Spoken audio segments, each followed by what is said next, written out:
Yang kami ketahui berdasarkan surat perintah jam intel, kami sudah melakukan pemetaan pool data, pool bucket, dimulai dari Kediri, pusatnya LDI, kemudian ke Solo, kemudian juga ke Cilacap, hingga kami ke daerah Manado, daerah Ternate. Kami belum menemukan hal itu. Dan juga kalau dibersihkan, kan itu sebagian rukun iman, kebersihan itu. Kenapa harus teraniaya? Apa yang eksklusifnya? Yang penting masjid tempat beribadah, siapapun bisa beribadah di sana. Ya boleh-boleh saja, sah-sah saja. Ya yang penting kita bagaimana melakukan ibadah dengan baik dan benar. Keragaman itu yang disampaikan, silakan. Organisasi lain punya metode lain, organisasi lain punya metode lain, ataupun LDI punya metode lain, ya silakan aja. Yang penting tidak ada di situ berbicara tentang penodaan agama. Kalau penodaan agama tentu undang-undang mengatur. Pasal 156 mungkin KUHP bisa diterapkan dan undang-undang lain. Saya rasa begitu. Persatuan yang telah disampaikan Pak Ketum bahwa Persatuan Indonesia dalam sila ketiga ini adalah merupakan bingkai dari nilai-nilai ketuhanan maupun sila-sila lain, baik keadilan maupun kerakyatan. Banyak sekali. Kebetulan Direktorat B, yaitu Sosial Budaya dan Kemasyarakatan, ini kan berbicara tentang pengawasan aliran kepercayaan, pengawasan keagamaan maupun penodaan agama. Sini LDI bergerak di bidang keagamaan. Tentu ini adalah bagian daripada suatu nilai-nilai kebangsaan yang ada pada Undang-Undang Dasar 45 yang diamanatkan dalam pasal 28 maupun pasal 29.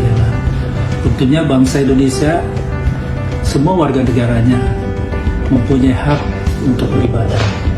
Begitu juga LDI. Silakan keberagaman yang dikatakan Pak Mentel tadi, asal jangan membuat keragaman itu jadi perbedaan, tetapi ada NKRI di sana. 4 pilar kebangsaan itu ditanamkan. Sebagai warga negara tetap harus memahami hal itu. Bismillahirrahmanirrahim. Assalamualaikum warahmatullahi wabarakatuh.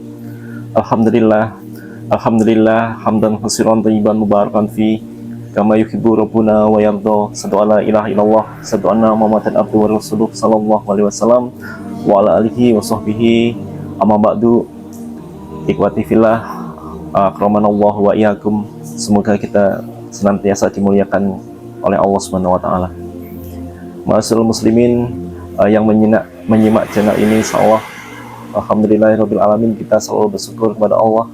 Alhamdulillah sampai pada saat ini di 10 hari terakhir bulan Ramadan tahun ini kita masih diberikan kesempatan untuk berlomba-lomba beribadah, mencari pahala sebanyak-banyaknya di akhir bulan Ramadan, terutama kaitannya kita untuk mencari keutamaan, yaitu ibadah melebihi dari 1000 bulan. Tetaplah bersemangat dan kita tidak mau kalah ya tentunya dalam berlomba-lomba mencari pahala sebanyak-banyaknya yang akan mendatangkan insyaallah pahala di sisi Allah Subhanahu wa taala. Tayyib, ma'asyiral muslimin yang menyimak channel ini, Anda kembali mengupload ya video ini karena Anda kembali tergugah dalam satu postingan yang tadi mungkin sudah kita saksikan bersama, di mana beberapa waktu yang lalu Ketua Umum Islam Jamaah bersama jajarannya mengunjungi Kejaksaan Tinggi di Jakarta, melakukan ramah tamah seperti biasa. Sejak dulu juga seperti itu, mereka melakukan lobby-lobby, manuver-manuver untuk membuat citra yang tetap positif di tengah krisis citra maupun keterpurukan Islam Jamaah di mata masyarakat.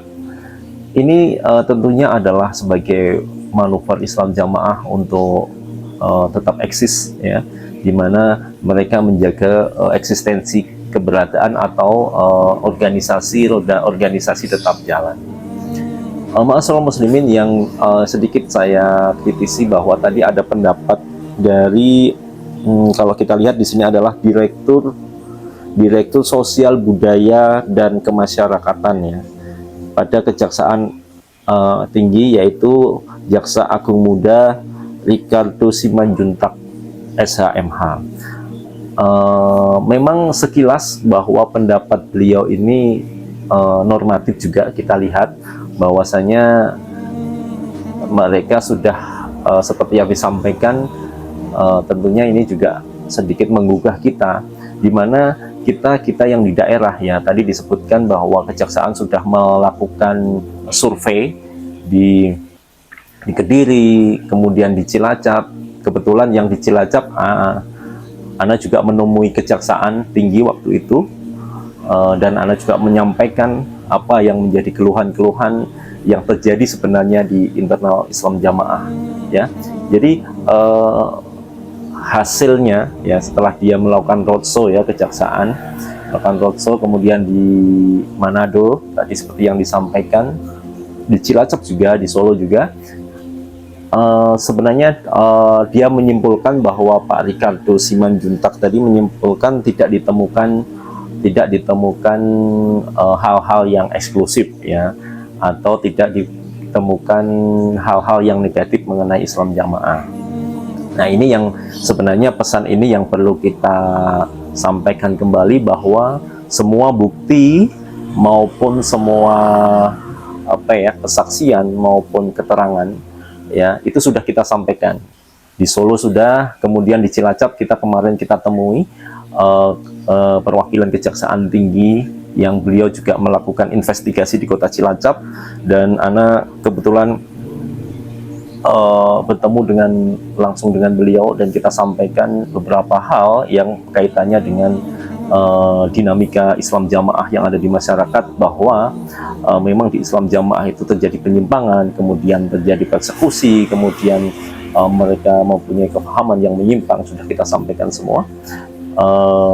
Dan kalaupun nanti dibungkus dengan kalimat seperti tadi yang disampaikan, bahwa dia hanya menyoroti masalah untuk mengepel ya, maupun istilahnya bisa setiap organisasi mempunyai hak untuk menjalankan organisasinya dan cara ibadahnya mereka sendiri-sendiri. Nah, ini saya kira hal ini adalah pernyataan yang normatif ya, artinya bisa ini hanya suatu strategi ya, suatu strategi karena saat ini sedang dilakukan pengkajian lebih mendalam. Juga bisa juga ini sebagai yang bersangkutan ini juga belum mengetahui nih, belum terinformasi mengenai kemarin yang kita submit nih, dari beberapa kota, khususnya yang kita sampaikan dari mantan-mantan Islam Jamaah. Berbeda halnya dengan statement berikut ini yang disampaikan oleh dari Kejaksaan Tinggi juga, disampaikan oleh Kejaksaan Agung Republik Indonesia bidang intelijen, yaitu Bapak Dr. Mas Yudi SHMH. Kita simak coba pernyataan atau statement Pak Mas Yudi berikut ini. Tataran bawah saya juga sebenarnya kalau hal-hal yang seperti itu kita harus tegas gitu. Sekarang ini terus terang saja, saya nggak tahu apa karena ini memang juga karena ini juga para pemerintah ini menjaga supaya dalam arti menjaga karena ke arah politik atau kan, tapi kalau saya sebenarnya praktis, kalau yang sudah keterlaluan kayak begitu dan berulang-ulang kali melakukan, saya sebenarnya juga perlu dilakukan penegakan hukum represif seperti yang saya sampaikan tadi. Saya juga sependapat juga sebenarnya sama Pak Sekjen tadi, seperti LDI itu juga sebenarnya menjadi atensi khusus. Benar dia kalau diundang koordinasi, saya sebagai beberapa kali menjadi kepala Kejaksaan Tinggi, kalau dia audit ya dia yang manis-manis saja, bahkan dia yang normatif-normatif ada. Tapi pada saat saya ke daerah, saya melihat situ, itu hal-hal yang di ini tuh masih dilakukan. Dia menganggap bahwa seperti orang yang di luar kelompoknya itu bukan Islam ya, di ini terus kita apa seolah-olah najis, kita sholat di situ, gue sholat aja di situ gitu kan, di apa di pel lagi, di pel nggak apa-apa, tapi kalau di pel tujuannya bahwa kita dianggap najis kan itu kan suatu penghinaan ya, kalau menurut saya gitu. Saya sampaikan itu. Jadi sebenarnya saya juga setuju, makanya saya juga setuju Prof, nanti kita semakin sering kita diskusi terhadap kalau Bapak tadi menyatakan juga bahwa sebenarnya seperti apa sih yang sesat itu, tadi Pak Sekjen sudah sangat gamblang sekali, saya juga baca itu cuma 10 kriteria yang dilakukan sesat itu, hanya kita lebih firm, kita menyampaikan kepada masyarakat, kalau masyarakat tahu hal itu supaya lapor ke MUI atau ke Kejaksaan, supaya Kejaksaan itu sebagai bakor pakem. Saya juga sebenarnya apakah benar bahwa mereka yang melakukan itu karena ketidaktahuan? Kalau mengikutnya iya tadi, karena keterpaksaan, karena ketidaktahuan, karena ekonomi dan lain sebagainya. Tapi sebenarnya yang mengajak ini sebenarnya yang mempunyai tujuan-tujuan tertentu, merusak, bisa juga yang tadi merusak akidah juga, tapi juga di lain pihak juga mungkin ini juga merusak negara nih. Jadi sebenarnya kan ya tadi kalau dibilang sesat itu seperti apa, tapi sebenarnya apakah dari sisi agama atau dari sisi negara. Tapi sebenarnya kalau dari pemerintah itu sudah jelas bahwa sebenarnya kita mengharapkan mau aliran kepercayaan atau aliran keagamaan ya, itu harus berpedoman pada 4 pilar. Baik.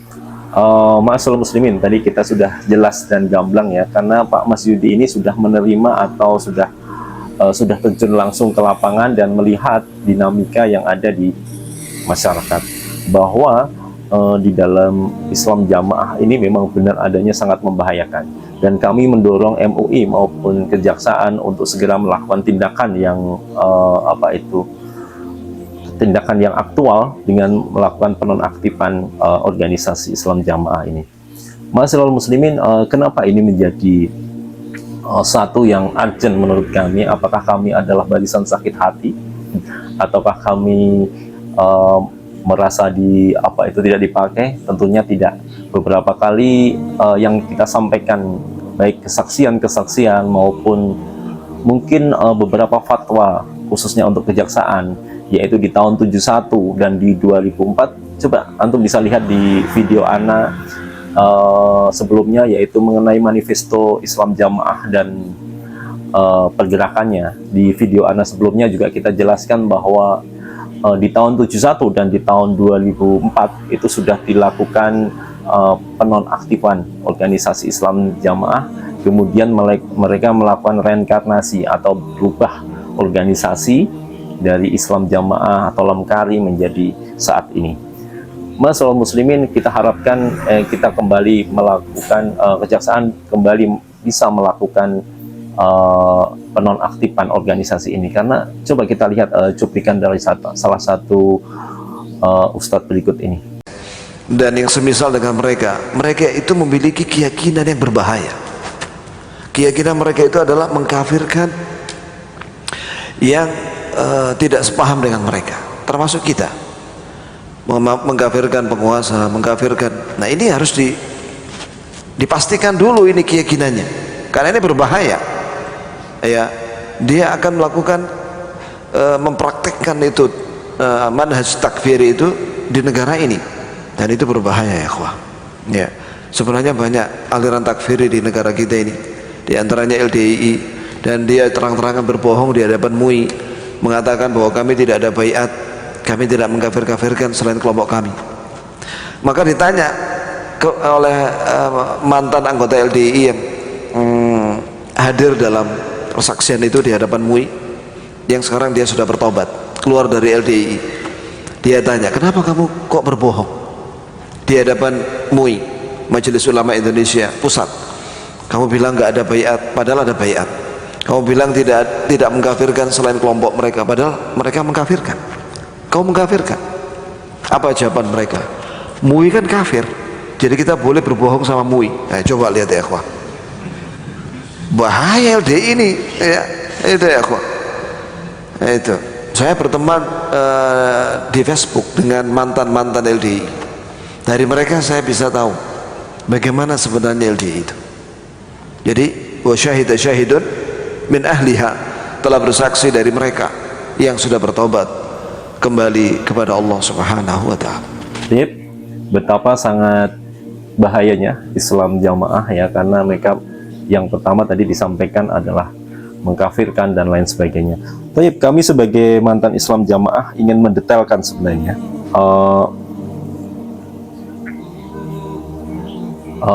apa saja yang membahayakan di Islam jamaah, karena kami adalah yang tahu, benar-benar yang tahu seluk-beluk dalam Islam jamaah, kemudian pelakunya juga, kemudian sangat hafal sekali bagaimana pengurus-pengurus organisasi melakukan manuver ya, dan tidak jarang juga mereka juga mengambil langkah-langkah money politik ya, politik uang untuk apa ya, untuk melancarkan mereka ya. Yang pertama adalah hal yang membahayakan dari Islam jamaah, yaitu akidah takfiri yang tadi disampaikan jaksa intelijen juga, bahwa mereka menganut paham takfiri, menghalalkan darah umat Islam di luar golongannya, kemudian mengambil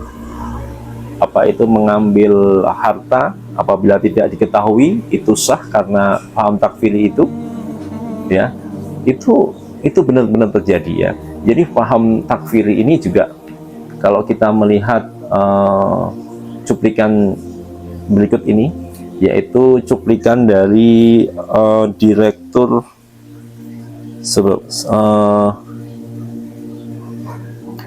BNPT, yaitu Brigadir Jenderal Ahmad Nur Wahid.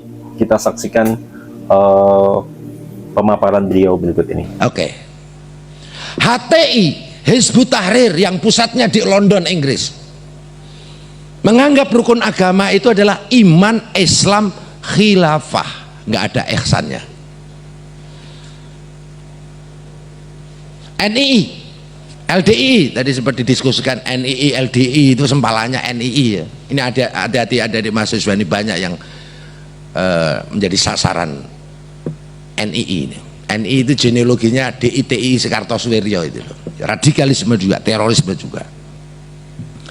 Rukun agama adalah rukun iman, rukun hijrah, rukun jihad. Tidak ada ihsannya. Makanya di LDI itu dianggap sholat belum menjadi kewajiban sebelum mereka berbaiat atau hijrah dari kelompok lain ke kelompoknya. Kemudian jaringan terorisme, Jamaah Islamiyah, Jamaah Ansarud-Daulah, MIT, Mujahidin Indonesia Timur, MIB, Mujahidin Indonesia Barat, Jamaah Ansarul Khilafah dan lain sebagainya, yang masuk dalam kategori DTTOT, daftar terduga terorisme dan organisasi terorisme. Apa rukun agamanya?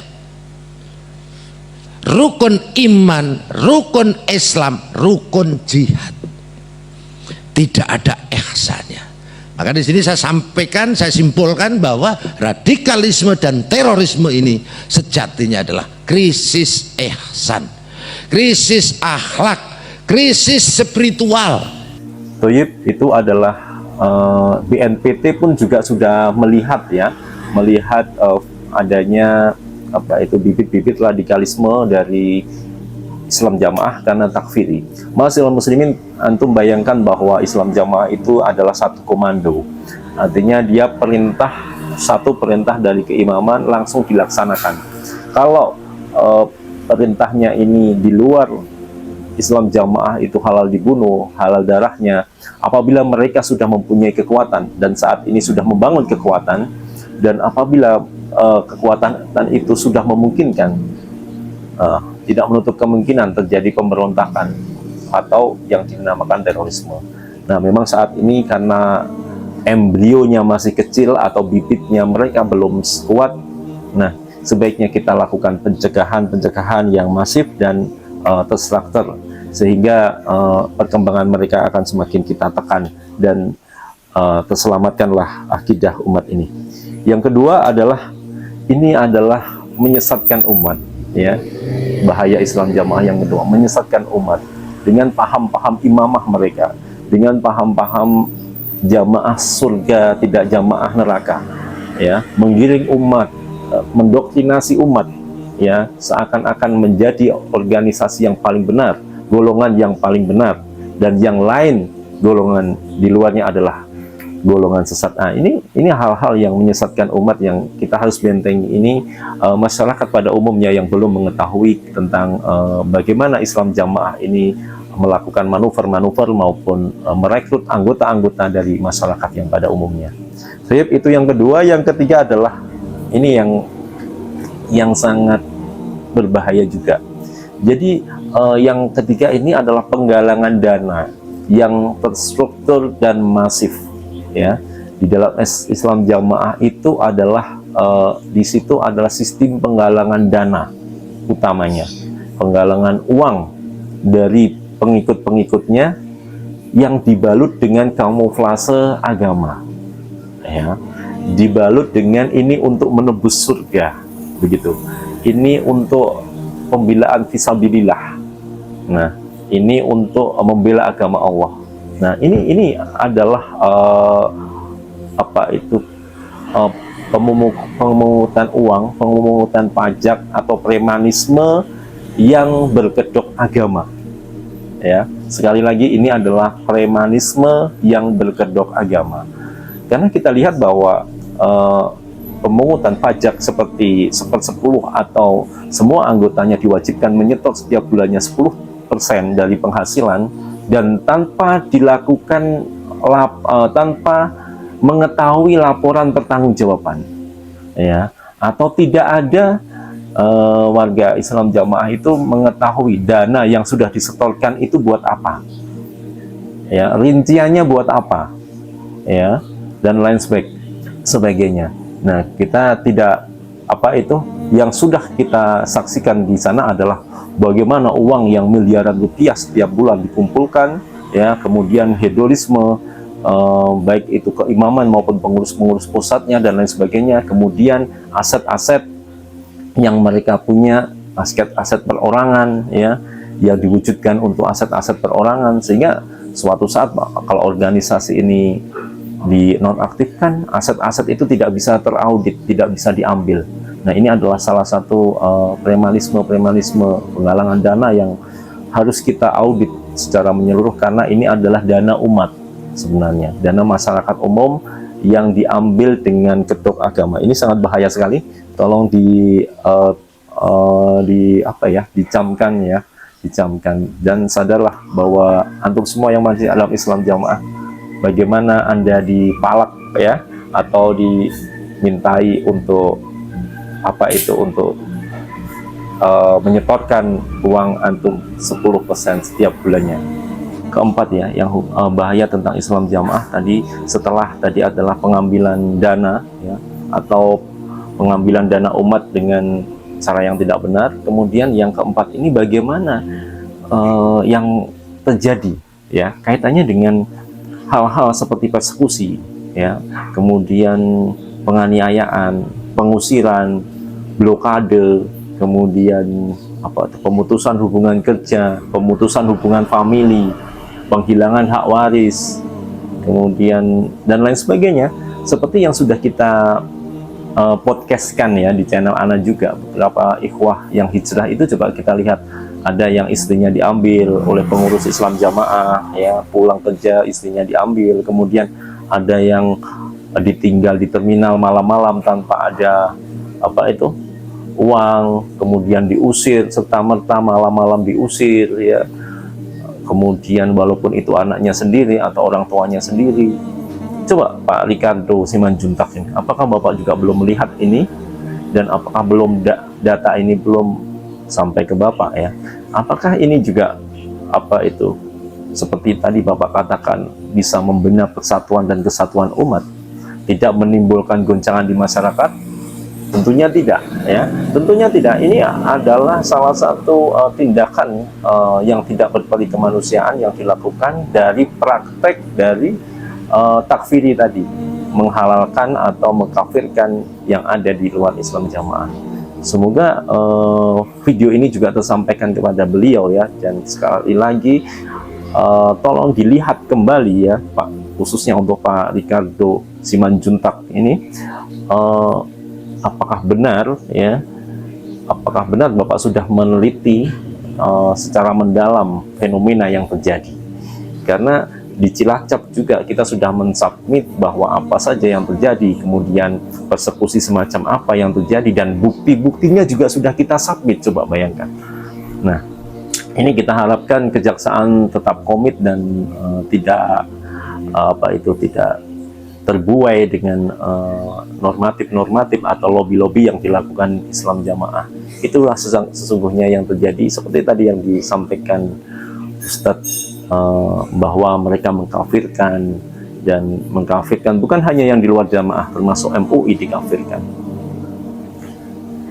Tapi penghasil muslimin itu yang bahaya-bahayanya, dan mungkin bahaya yang kelima yang bisa saya sampaikan di sini sebagai mantan Islam Jamaah, yaitu adalah sifat keangkuhan, kesombongan, merasa ilmunya paling tinggi, merasa surga sendiri yang lain neraka, sehingga menimbulkan meremehkan manusia yang ada di luar. Sehingga banyak sekali ya keyakinan dalam Islam Jamaah itu, berulang kali saya sampaikan, ilmu yang ada di luar Islam Jamaah itu ngawur, tidak sah ya, percuma beramal, pasti masuk neraka. Bahkan mengatakan bahwa ulama-ulama di luar itu hanyalah goblok maupun khianat dan lain sebagainya.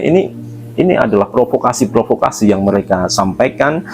Kemudian ini adalah hal-hal yang terjadi di masyarakat ya. Semoga kejaksaan semakin jeli melihat ini, memeriksa kembali hal-hal yang kaitannya dengan ideologi maupun tujuan dari Islam Jamaah. Jangan sampai hanya normatif saja, ketua umumnya datang melakukan ramah tamah, silaturahmi dan lain sebagainya, menyampaikan wawasan kebangsaan, tetapi aktual di lapangannya adalah melakukan pelanggaran-pelanggaran, melakukan pemalakan-pemalakan, melakukan bibit-bibit, mengembangkan bibit-bibit radikalisme yang akan memperpecah kesatuan negara kesatuan Republik Indonesia. Jadi itu saja pesan Ana, khususnya kepada otoritas di negara ini, baik MUI, kejaksaan maupun masyarakat yang ada pada umumnya. Sekali lagi kami menyuarakan bahwa Islam Jamaah sangat berbahaya, bahaya laten yang sangat harus kita segera lakukan tindakan pencegahan. Semoga ini adalah langkah dakwah kami yang tidak henti-hentinya dan tidak bosan-bosannya meluruskan, karena kita sesungguhnya mencintai mereka yang menjadi korban, yang di bawah. Mereka penganut-penganutnya adalah keluarga kami, mereka penganut-penganutnya adalah teman-teman kami, kolega kami, Pak De Bude kami, saudara kami, adik kami, dan orang-orang yang kami kasih semuanya. Semoga antum semua segera bisa berhijrah. Sekian yang Ana sampaikan. Wa akhiru da'wana anil hamdulillahi rabbil alamin. Subhanaka wa bihamdika asyhadu alla ilaha illa anta astaghfiruka wa atubu ilaik. Assalamualaikum warahmatullahi wabarakatuh.